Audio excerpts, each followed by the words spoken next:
One વિભાગ દ્વારા rescue કરી દીપડાના બચ્ચાને બાબરકોટ એનિમલ કેર સેન્ટર ખાતે ખસેડાયો. રાજુલાના ઉચૈયા ગામે ખુલ્લા કૂવામાં દીપડાનું બચ્ચું ખાબક્યું હતું. શેત્રુંજી ડિવિઝનના રાજુલા રેન્જમાં 1 વર્ષનું દીપડાનું બચ્ચું કૂવામાં ખાબક્યું હતું. 1 વર્ષનું દીપડાનું બચ્ચું કૂવામાં ખાબકતા વનતંત્ર ઘટના સ્થળે પહોંચ્યું હતું.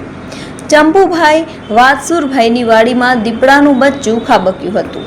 વન વિભાગ દ્વારા રેસ્ક્યુ ઓપરેશન કરીને દીપડાના બચ્ચાને બચાવી લેવામાં આવ્યું હતું અને બાબરકોટ એનિમલ કેર સેન્ટરમાં ખસેડાયું હતું.